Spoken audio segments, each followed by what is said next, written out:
সি তেতিয়াই বুজিছিল অকলে থাকি ভয় কৰা ছোৱালীজনী যেতিয়া অকলে থাকি ভাল লাগে বুলি কৈছিল তাই কিমান ডাঙৰ হ'ল। যেতিয়া তাই প্ৰিয় বৰষুণজাক আহোঁতে তাই চকুত ভয় দেখিছিল তেতিয়া সি বুজি উঠিছিল তাইৰ বুকুত আহি যোৱা ধুমুহাজাকৰ কথা।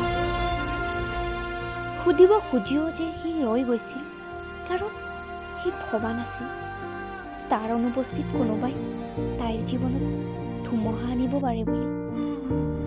সিটো তাইৰ সুখৰ বাবে তাইৰ পৰা আঁতৰি গৈছিল যিদৰে তাইক কথা দিছিল। কিন্তু আজি কি? আজি যেন সি একো মাতিব পৰা নাই। তাৰ প্ৰিয় চাহকাপ হাততে ঠাণ্ডা হৈ গৈছিল।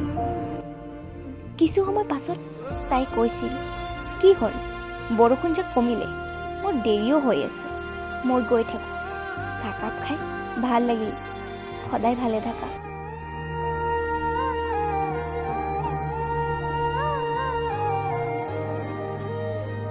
তাই গ'লগৈ। সি একো মাতিব নোৱাৰিলে। অথচ তাৰ যে কিমান কথা আছিল, তাৰ যে কিমান সপোন আছিল। তাইৰ সৈতে একাপ গৰম চাহ খোৱা।